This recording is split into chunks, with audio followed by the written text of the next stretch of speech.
Okay, so I wanted to take you through an example of how you might go about planning your creative response to inheritance.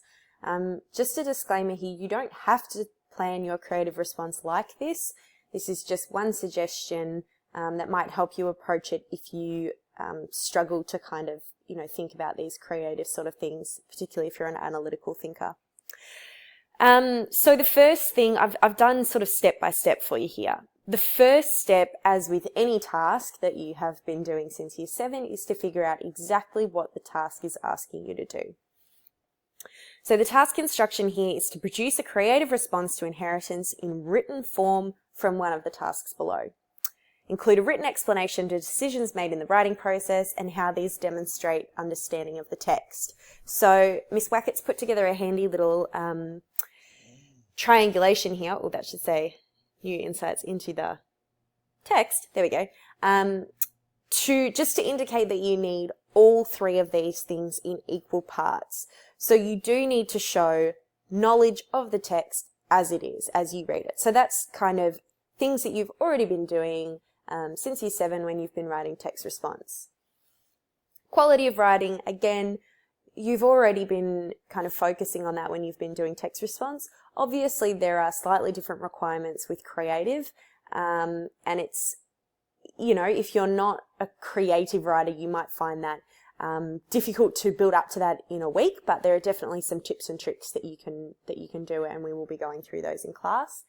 And finally, and this is the thing that people tend not to do so well at, is providing new insights into the text. So not simply retelling what you already know or retelling what's in the original text, but actually going further than that and giving us something that Hannie Rayson didn't already give us. So using your own inferences to draw some new conclusions for us or provide us with some further information.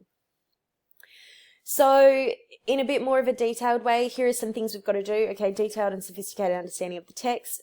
Obviously, I've already got that, and as would all of you. Okay, insightful, explore a moment, character, or idea. So obviously, that's where some of my choice is going to come into it. Write with a consistent, well-developed voice. Okay, I can do that. Expressive, fluent, and clear. Write in a way that's interesting to the reader. Again, that's just about some creative or some literary techniques. Use language and literary conventions that are appropriate to the form, style, and genre. So when I pick my particular form, be it a letter, short story, scene of the play, I'm going to have to make sure that I understand what that text type asks of me, what its conventions are. Provide a clear and thoughtful justification for the choices you make. So that's where my written explanation is going to come in. Show a sophisticated understanding of how the voice, style, form, and language are appropriate to the chosen purpose and audience of the piece. And include a title for your creative piece. So now that I have gone through and I have a good understanding of what the task is actually asking me to do, this is where I'm going to jump over here to the right side of the screen where I have this slide share inheritance slides up. So this is a resource that is not one that St Leonard's has developed. This was already available online, and it is designed for kids who are doing a text response, but it provides a really good overview of the text. So if we look through, I'm just going to skip past these key questions, but I'm going to start looking at the actual kind of structural and literary and theatrical components of the text, because that's what I'm going to start with. So I'm going to start here with knowledge of the text and pick out kind of the things that interest me. I might start with a theme, pick out the things that interest me, pick out some ways that I can show understanding of that theme or those characters, and then build from there. So rather than starting with an idea and then working backwards to justify it or working backwards to add, evidence that I understand the text, I'm going to start with what I know and then formulate an idea from that, if that makes sense. So I'm looking at here, okay, I'm looking at things about the structure. Flashbacks is interesting.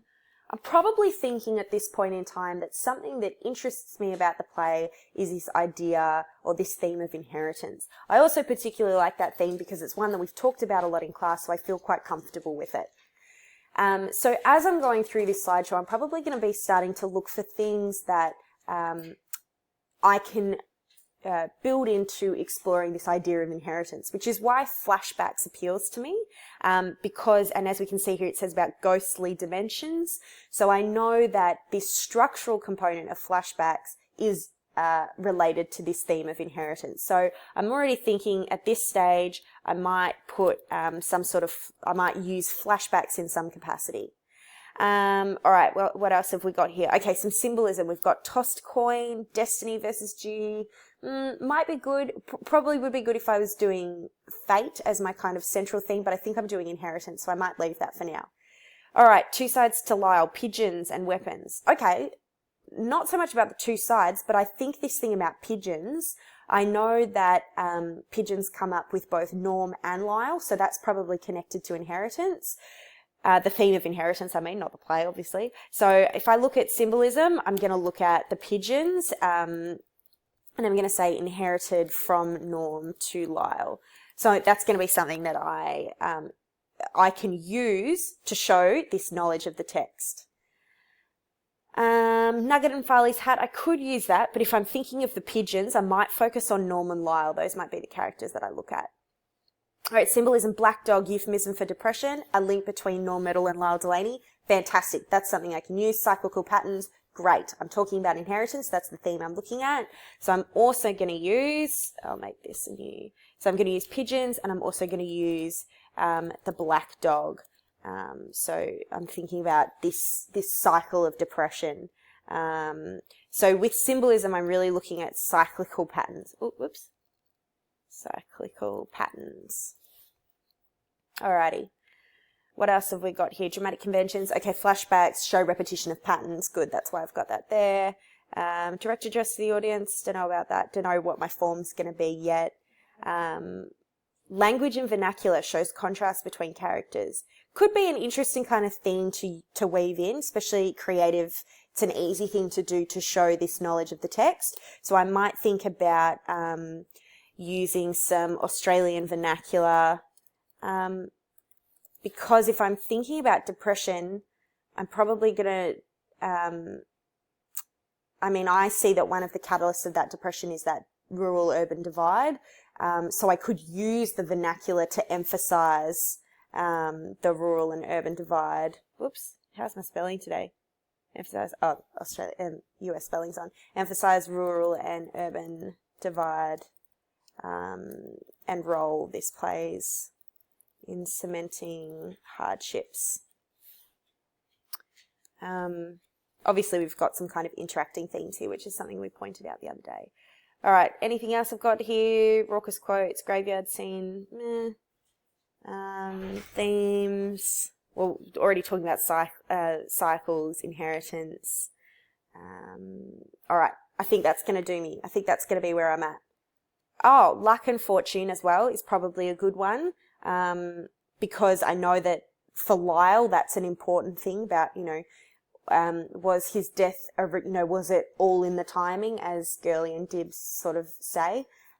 So I might also incorporate, so I'm already, as I said before, I'm working from this idea of inheritance, but I'm also going to look at fate and luck. Okay. All right. Now that I've brainstormed what it is I want to look at, this is probably where I want to start thinking about form. Now, because I'm looking at two characters, I'm looking at Norm and Lyle, I know that I personally don't have a huge knowledge of plays and script writing, so I'm going to make it a little bit easier for myself, and I'm probably going to look at something that's in prose form. Maybe a letter, because then it makes it really easy to talk in the first person and to reveal, as is up here, new insights into the text.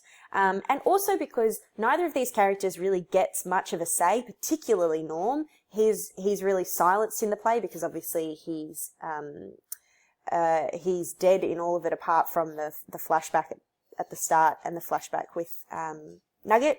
So because of those reasons, I'm thinking first person letters might be easy.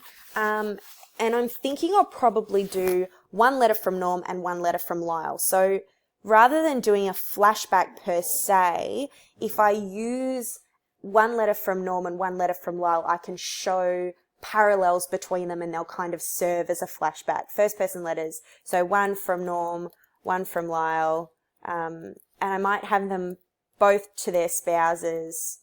And I might do it just before their deaths because I think that is a silence in the play. I think a really good thing to look at here is to explore a silence or a gap in the play. And I think both of these characters, so both of these characters are discovered, they're sort of chanced upon. We as the audience get no indication that they are going to commit suicide before they do it. We get no,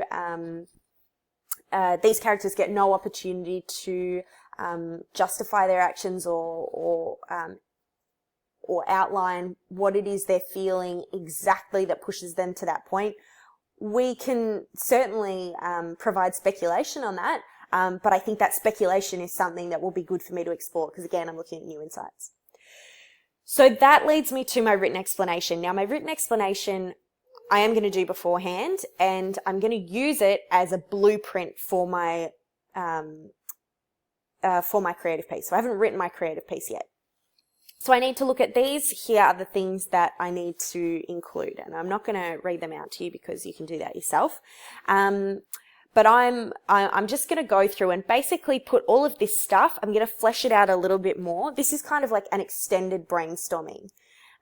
So I'll read this part out to you. So inheritance explores the way that we receive more than just land and money from those with whom we are intimately connected. So that's that big theme I'm exploring, inheritance.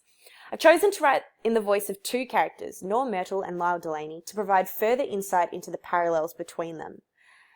Hannie Rayson's play invites the audience to draw its own connections between these two farmers, but does not explicitly outline the determinants of their mirrored suicides, which is what I was just talking about then. In particular, I wanted to examine the theme of fate in the play and explore whether Lyle's death was an inevitability of his inherited hardships and a dearth of luck. Therefore, I've chosen to write one letter from each of these men to their spouses just prior to their deaths. I could probably add in something there about how I'm using that as a flashback to echo, so I might add that in later. Flashback, so echoes Rayson's style. So it's like a flashback style. So I'll make sure that the two letters really mirror each other. I've drawn on some of the symbolism of the play, such as the pigeons, which for both of these men symbolize a longing for freedom from a life over which they have little control. So see here, this is where I'm adding new insight. So I'm actually making inferences about what I believe the pigeons to symbolize. I've also used the symbol of the relentless dog Blackie, a euphemistic reference to clinical depression. So that's where the black dog comes in. So I might have, the dog barking, Lyle and Norm can both hear the dog barking or something like that, or they both make reference to the dog Blackie, something like that. Additionally, I've tried to incorporate the concept of fairness and how both Lyle and Norm feel that life is not fair due to the fact that they put in the hard work and don't get the rewards. Now, by using a couple of quotations from the play there in my written explanation, I'm also showing my assessor or whoever's reading this that I know the play really well. So it's a bit of a tricky way of doing that.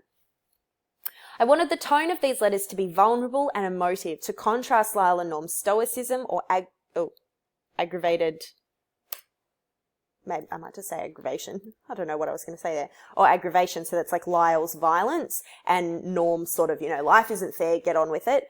As I felt that there was a silencing of these aspects of these characters that seemed to result from the kind of hegemonic masculinity demanded of the men living in Rushden. So we don't get vulnerability and emotion from these two characters, but we know they're obviously there because obviously something leads them to take their own lives. I also drew on Australian vernacular and colloquialism to further emphasise the rural and urban divide that is explored in the play. So I've said the themes I'm going to outline there. I've talked about language choices. I've talked about form. I've talked about character, and I've shown a really clear understanding of the play. So all of those things. You're welcome to use this kind of as a blueprint for your own written explanation. So then what I would go on to do is I would draft my work and I'd seek feedback, and importantly, I would update my written explanation to reflect any changes. And that's how I would go about planning this creative.